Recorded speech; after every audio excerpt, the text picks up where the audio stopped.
So we did end up finding a spot to go for a bit of a flight after all that shitty weather. And in the last video I was talking about spare parts for the car that I've gathered, for this car that I've gathered this year, and my plans on, you know, in the future, in like several years, to finally get the wisdom and the funds and the experience in general to build a twin turbo out of it, because along the way I do have plans on also getting another car as well, obviously, to not replace it, but I mean, because obviously I'm not going to replace it, because I've got plans to build a twin turbo for this, so for just for me and my kids. So me and my youngest son are pretty much the most keen on the idea. The oldest one kind of just sits on the fence about it, but that's another story again. But like I was saying, I mean, yeah, so yeah, plans also for another car maybe in the next year or two as well, and like I want a European twin turbo V8, so like I'm gonna learn a hell of a lot more about twin turbo V8s. But having said that, I do have my fair knowledge about them already, knowing that they're different to the LS style turbos that you just go and get built. You know, they're all external and whatever. These are they're like hot V engines, the ones from Europe, and they're a bit different and all that. But I watch a lot of YouTube stuff, and I've always been around fast cars pretty much my whole life. So I mean, kind of like going way back to a bit of story time. You know, run through on the cars I've had, like a first car in 1999 VK Commodore Bellina with a 308. You know, like kind of like 19 years of age, just hit 19 type thing. Pretty decent, you know, but not you know, as people would know, the Bellina, it had the differential that just wouldn't spin, you know, both wheels, and you'd only get like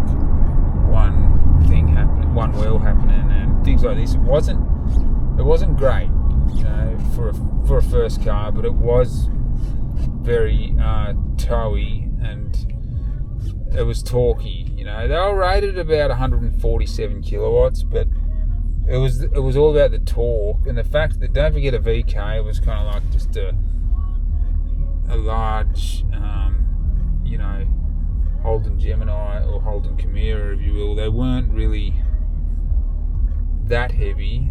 They were pretty much definitely what you would consider definitely a medium-sized car for sure. No way were they a big car. Just not even a thing. Like, I mean, yeah. But that was my first car. Then I got sick of the power.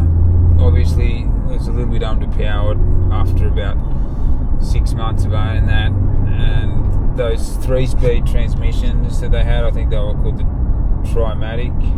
And it started slipping, and I was just like, I can't do this, you know.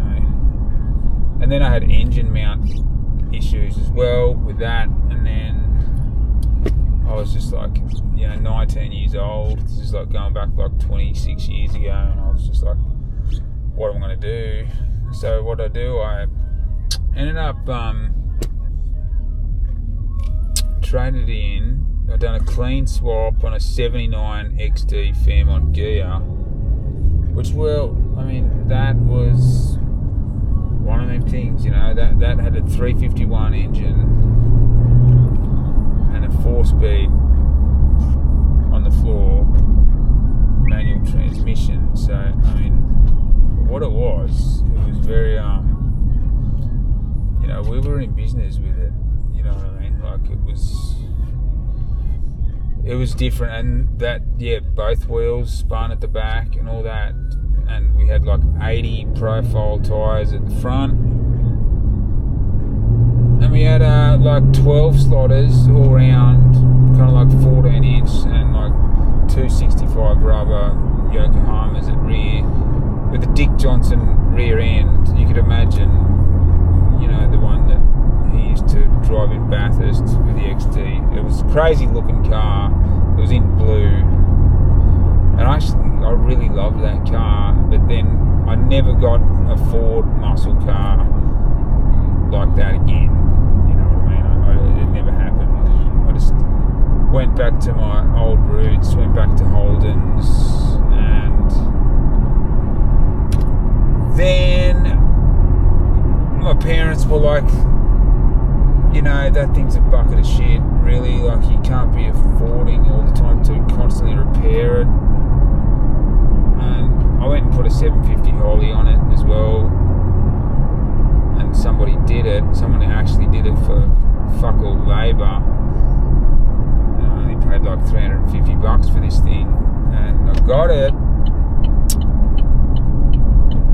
And when I did get it, the car literally felt like it went about 15% faster, which was, or even maybe it could have been even more than 15% faster. It was a lot faster, so we already had extractors on this thing, so for a young guy, it was probably punching 230 horse at the wheels, so it was good for what it was.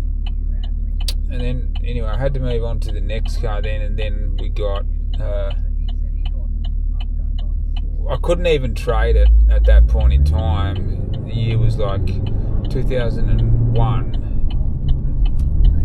and people were just like, it's 2001, dude, we don't, like, they wouldn't, modern car dealerships weren't even considering this thing. Cars like that were going dirt cheap.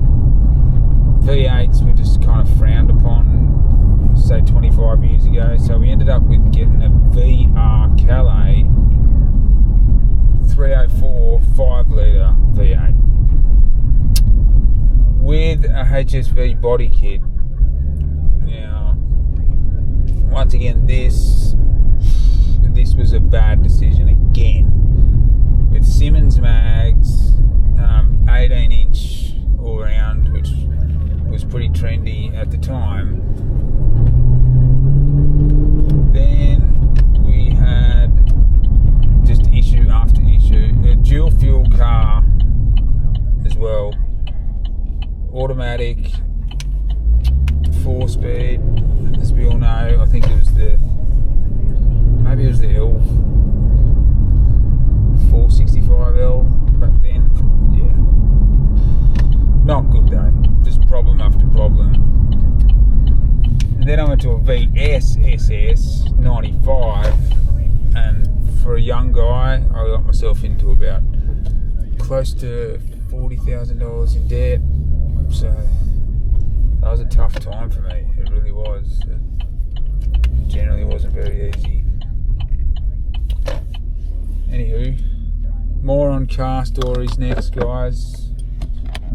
So, you want me to do some more stuff on cars, just let me know. More mukbangs, more whatever. More drive-thrus. I'll do drive-thrus. We'll go to McDonald's.